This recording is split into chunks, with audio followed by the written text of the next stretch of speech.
para receber, vai se conhecer um pouco mais forte. Não, você pode ficar aí.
Boa tarde a todos.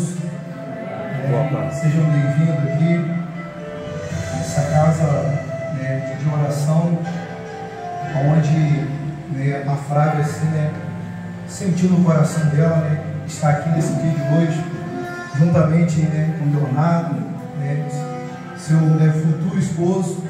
Daqui a pouquinho, mais meia hora, tá bem? Por enquanto ainda é ilegal, o esposo é ilegal. Então, assim, tocada por Deus no coração dela, está aqui recebendo essa bênção, ela e Léo, e é uma alegria para mim, uma satisfação para mim como ministro do Senhor, a qual está podendo abençoar, instruir vidas através da palavra de Deus, amém?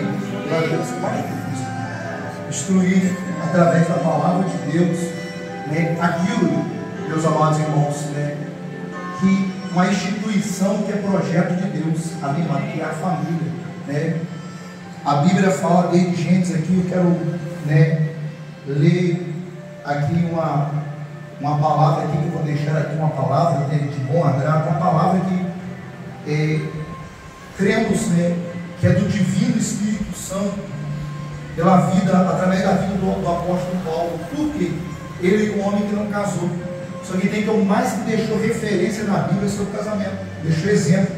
Ele não se casou, então entendendo que o Espírito de Deus usou ele para deixar umas poucas lições que nós devemos pegar e colocar, incrementar no casamento, para que possa dar certo, porque nós entendemos que o homem e a mulher já é diferente, carnalmente, às vezes o modo de pensar, o modo de agir, e pela misericórdia, o mistério de Deus, e quando se une, e permanece até que a morte os separe, porque cada dia em concordância com o outro, em união, o amor faz com que venha sobreviver verdadeiramente até que a morte os separe.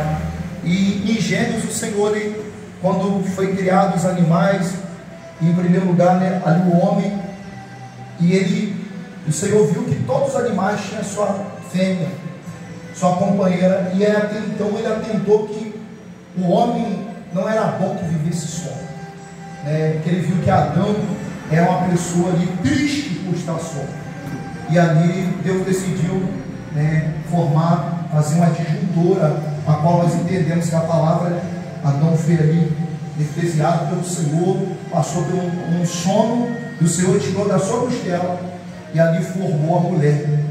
Para quem não tem fé, isso é loucura. Amém, irmão? Para quem não acredita em Deus, isso é loucura, mas é a realidade. Então tirou da sua costela, fez uma disjuntora para ele. E ali, meus amados, com certeza absoluta, ele se tornou um homem muito mais abençoado, né? Muito mais abençoado por Deus. Teve as controvérsias pela desobediência, mas por eles, hoje nós estamos aqui, né? Pelo primeiro casal da face da terra, hoje nós estamos aqui cumprindo, né? Esse mesmo caminho, o casamento, a qual o inimigo ele não quer, porque é uma instituição que é criada por Deus, é a vontade e querer de Deus, né? O casamento, em nome do Senhor Jesus. Eu quero deixar uma palavra aqui para que a gente possa estar dando andamento. Eu não sou muito de dialogar muito, eu não sou muito de dialogar muito, mas eu gosto de deixar a palavra, amém? Glória a Deus, né? Eu sempre falo, né? Eu nunca tinha imaginado, né, na minha vida, né, como ministro de Deus, que eu iria fazer um casamento de uma pessoa 2 vezes, né? E domingo passado aconteceu esse ministério, meu irmão. Foi feito o casamento da pessoa 2 vezes. Por quê? Porque foi feito o casamento há 1 ano e poucos atrás e eles não vigiaram. Não vigiaram. Não vigiaram. Eu disse para a mulher, eu disse para o homem, você foi menino no seu casamento, e disse para a mulher, você foi imatura no seu casamento. Vocês vão vigiar toda a instituição. E aí veio o quê? A separação 1 ano e pouco depois do casamento, né? Assim, divorciaram, brigaram, se afastaram da igreja, se afastaram de tudo. E aí você sabe o que aconteceu, né? Só sofreram, só apanharam. E por si só eles oraram em casa, voltaram à oração buscando em casa, e por si só eles entenderam que um amava o outro. E novamente eles voltaram a se alinhar, e sem eu falar nada, foram lá, novamente botaram o papel para correr, e só vieram aqui pedir o pastor, casa a gente de novo. Entende? Então fiz o casamento 2 vezes, e para mim isso é um milagre de Deus, porque uma das coisas difíceis do homem se quebrar é algo chamado orgulho. Você imagina? Você ir lá no cartório de novo, de novo, você vir na igreja de novo. Aí a mãe a sogra disse, pastor, não precisa nem tirar as fotos, porque as fotos estão novas, antigas, as fotos estão lá, não precisa nem tirar as fotos. Mas o inimigo veio roubar, matar e destruir. Mas o Senhor veio dar vida e vida com mudança. E eu me alegrei, porque eu falei, é um testemunho para a igreja, é um testemunho para muitos, né? Que às vezes começam algo e leva de qualquer maneira, de qualquer jeito. E aí sabemos, né, que de qualquer maneira, de qualquer jeito, vai ter um fim. E não vai ser, né, um fim demorado, vai ser um fim breve, né? Então eu quero ler aqui uma palavra, né, se fala aqui, essa palavra do apóstolo Paulo, 1 Coríntios 7:1, diz assim, ó, ele está dizendo, ele deu uma instrução à igreja de Corinto, né, sobre o casamento. Aquilo que nós fazemos aqui é cada culto, instruir, sermos pessoas, sermos maridos melhores, esposas melhores, amigos melhores, funcionários melhores, irmãos melhores. Amém, meus amados irmãos? Né? Porque a vida é essa, é dessa forma, né? Aqui a palavra está dizendo assim, ó, o conselho sobre o casamento.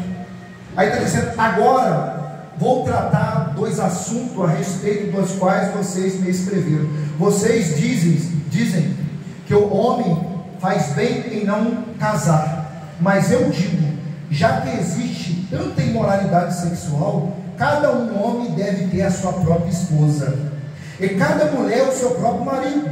O homem deve cumprir o seu dever como marido, e a mulher também deve cumprir o seu dever como esposa. A esposa não manda no seu próprio corpo, por corpo. Quem manda é o seu próprio marido. Assim, também o marido não manda no seu próprio corpo.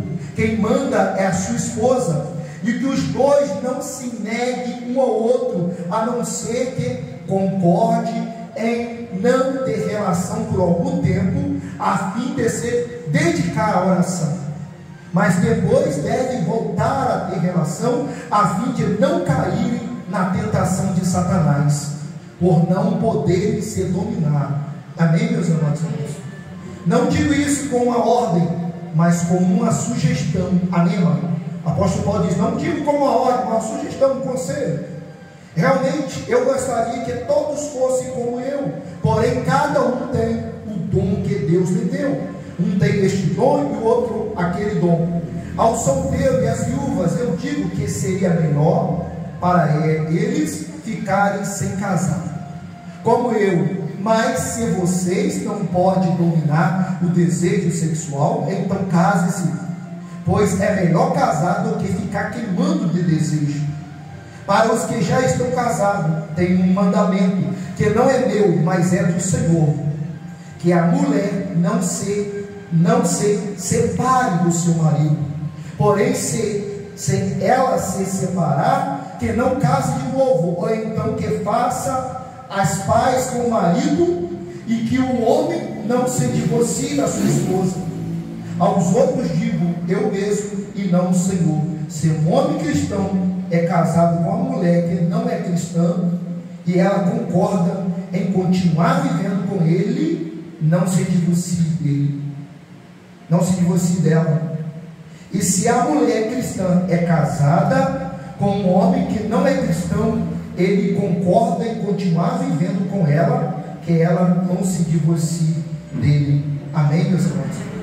Tá? Pois Deus aceitará o homem que não é cristão, por ele está unido com a sua esposa cristã, e aceita a mulher que não é cristã, por ela estar unida com o seu marido. Amém? Glória a Deus, porque se tornarão uma só carne.